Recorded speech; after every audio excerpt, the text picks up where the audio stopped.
이재명 대통령은 오늘 청와대에서 맞이하는 첫 국무회의를 주재했습니다.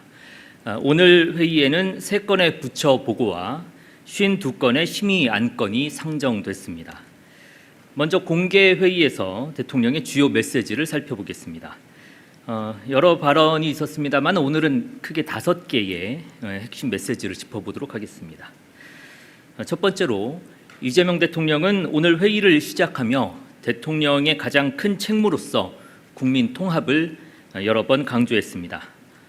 대통령이 되기 전까지는 특정 집단을 대표하더라도 대통령이 되고 나서는 구성원 전원을 대표해야 한다는 모두의 대통령론을 재차 밝힌 것입니다.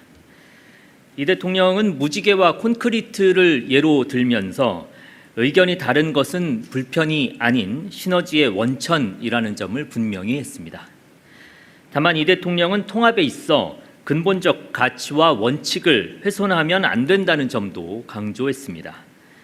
무지개 색깔을 무작정 다 섞으면 검은색이라며 각자의 특색을 유지하되 선출된 집단에 대한 국민의 기대 그리고 기본 원리와 가치를 잃어서는 안 된다는 점을 강조했습니다. 이재명 대통령은 오늘 신속한 공공기관 개혁을 각 부처에 지시했습니다. 이 대통령은 얼마 전 업무 보고에서 일부 공공기관들이 기본적인 업무 파악도 되지 않았던 점을 질책하며 업무 보고에서 누락된 공공기관들을 대상으로 보고회를 준비하도록 지시했습니다. 또한 국민이 보시기에 불필요한 공공기관은 통폐합하고 필요한 기관을 신설하는 등 신속한 공공기관 개혁을 당부했습니다. 세 번째입니다. 이재명 대통령은 국민과의 소통 확대도 거듭 강조했습니다. 이 대통령은 각 부처에 국민을 정책의 대상이 아닌 국정의 주체로 보아야 한다고 강조했습니다. 이 과정에서 이 대통령은 본인도 밤 늦게까지 국민이 보낸 메시지나 작성한 댓글들을 보고 있다는 점을 밝히며 각 부처에 세심한 소통을 당부했습니다. 한편 이 대통령은 댓글을 악용하는 집단에 대한 경계령도 내렸습니다. 집단적인 댓글 여론 조작 행위는 업무 방해이자 민주주의 체제를 위협하는 정보 조작 행위라면서 행안부 등 부처가 각별한 경각심을 갖고 챙겨보라고 지시했습니다. 다음입니다. 이재명 대통령은 정교 유착에 대한 엄단 의지도 밝혔습니다. 먼저 이 대통령은 정교 유착은 우리 사회와 민주주의, 나라의 미래를 위협하는 중대 사안이라며 일부 종교의 정교 유착 의혹에 대해 여야, 지위 고하를 막론하고 수사해 진상을 규명하고 책임을 묻겠다는 원칙을 다시금 강조했습니다. 이어 합동수사본부 등을 예로 들며 정부의 능동적 대응을 관련 부처에 지시했습니다. 이재명 대통령은 26년 국정과제를 추진하는 과정에서 속도, 성과, 소통 그리고 홍보라는 이른바 3+1 원칙을 강조했습니다. 골든타임을 놓치지 않도록 무엇보다 속도를 중시하면서도 성과를 통해 정부의 가치를 증명하고 그 과정에서 주권자인 국민과 밀접하게 소통해야 한다라는 원칙 아래 국민들이 체감할 수 있도록 홍보를 강화해야 한다는 뜻입니다. 이어 정책의 당사자인 국민이 스스로를 주체로 느낄 수 있도록 소통과 홍보를 많이 할 수 있도록 부처들을 장려하는 한편 문체부가 정부 홍보 시스템을 평가하는 체계를 검토하도록 지시했습니다. 다음은 안건 심의 결과를 말씀드리겠습니다. 오늘 회의에서는 법률 공포안 3건, 법률안 4건, 대통령령안 44건, 그리고 일반 안건 1건이 상정됐으며 상정된 안건들은 모두 원안 의결됐습니다. 이번에 의결된 안건 중에는 국정과제와 관련된 법령도 18건 포함됐습니다. 국정과제와 관련된 주요 법령으로는 지방정부의 예산 절감 요인을 높이고 재정집행의 자율성을 강화하는 보조금법 시행령 개정안과 나라를 위해 헌신한 국가유공자 등 국가 보훈 대상자의 합당한 보상과 예우를 실현하고자 보상금과 수당 등을 인상하는 국가유공자법 등 7개의 법률 시행령 개정안 등이 포함됐습니다. 이상입니다. 질문 있으신 기자분들의 질문을 받도록 하겠습니다. 네, 마이크 앞쪽으로 전달해 주십시오.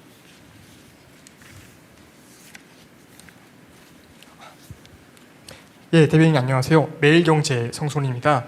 오늘 대통령님께서 부와 위원회를 넘어서 이제 청도 좀 이렇게 참석을 국무회의에 했으면 좋겠다 말씀 주셨는데, 또 일부 보도를 보니까 국민권익위원회라든지 저출산고령사회위원회 두 분 위원장, 부위원장 분들은 국무회의 배석 대상이 아니라는 통보를 받으셨다더라고요. 관련해서 좀 어떤 배경으로 그런 통보가 이루어진 건지 좀 설명해 주시면 감사하겠습니다. 일반적으로 청이라고 부르는 이 기관들도 그 국민들의 예산을 이용을 해서 국가의 일을 하고 있는데, 비교적 다른 부처와는 다르게 진행되는 사항이라든지 혹은 지시 사항이라든지 이런 것들이 공유가 된다거나 보고가 되는 게 조금 늦다라는 평가들이 있습니다. 그래서 가급적이면 청 단위의 기관까지 같이 국무회의에 참석을 해서 논의를 할 수 있는 자리를 마련하면 좋겠다라는 취지인데, 장소가 제한적입니다. 그래서 안건별로 상황별로 그때그때 참석하는 사람들은 변동이 있을 수밖에 없고요. 그런 과정에서 필수 참석 대상자들이 아닌 배석자들은 말씀드렸던 사안별 혹은 안건별로 참석의 범위는 달라질 수 있다, 이렇게 말씀드리겠습니다. 또 질문 있으신 기자분. 네, 안녕하세요. 저 YTN의 홍민기입니다. 이해운 기획예산처 장관 후보자에 대해서 오늘 아침 출근길에 내라는 헌정사에 있어서는 안 될 분명한 잘못된 일이다, 이렇게 사과를 했는데, 청와대에서는 이런 사과에 대해서 어떻게 평가하시는지 여쭙습니다. 네, 장관 후보자의 사과에 대해서는 국민 여러분들께서 판단해 주실 몫이고, 여기에 대해서는 국민 여러분들께서 납득하실 수 있을 때까지 후보자가 설명드리는 것이 맞다고 봅니다. 청와대의 입장보다는 후보자의 입장, 워딩 그대로 봐주시면 좋겠다라고 말씀드리겠습니다. 네, 이쪽으로 마이크 전달해 주시죠.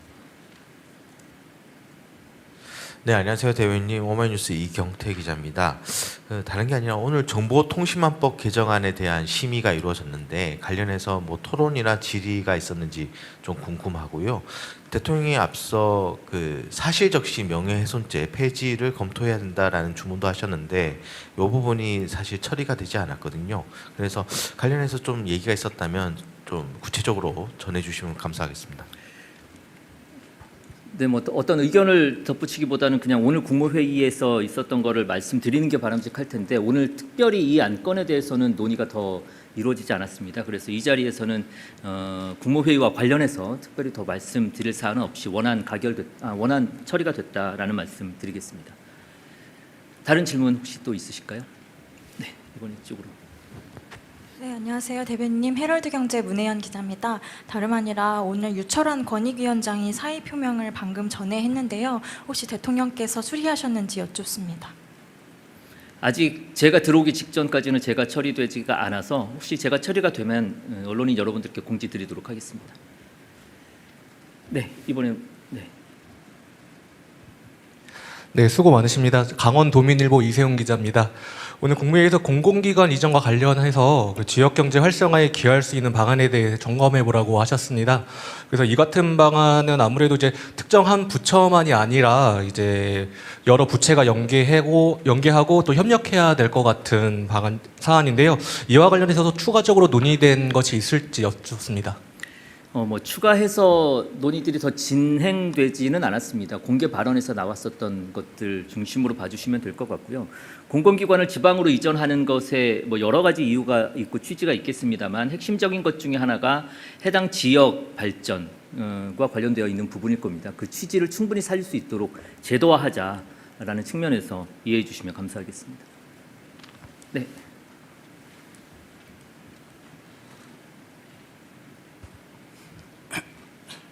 네, 안녕하세요. 뉴스원 한병찬입니다. 오늘 더불어민주당의 김병기 원내대표가 사의를 표명했는데, 이에 대해서 청와대는 좀 어떻게 생각하시고 대통령님께서 이와 관련돼서 좀 말씀하신 게 있는지 궁금합니다. 네, 원내 사안이기 때문에 청와대 대변인 브리핑에서 의견 말씀드리는 건 적절치 않을 것 같습니다. 양해 부탁드리겠습니다. 네. 네, 국민일보 윤예솔입니다. 지금 과기부 주제로 쿠팡 TF 설치되어 있잖아요. 오늘 국무회의에서 그 관련해서 논의하신 건 없는지 대책 같은 거 그거 좀 궁금합니다. 네, 관련해서 오늘 국무회의에서는 논의된 바는 없고요. 알고 계시다시피 과기부 부총리 중심으로 TF가 구성이 되어 있습니다. 그래서 해당된 부분들은 해당 TF를 통해서 의견을 들어주시면 감사하겠습니다. 네.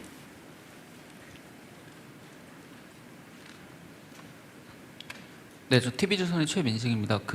권익위랑 저거위 참석 대상이 아니라고 통보된 거 조금 더 여쭤보고 싶은데요.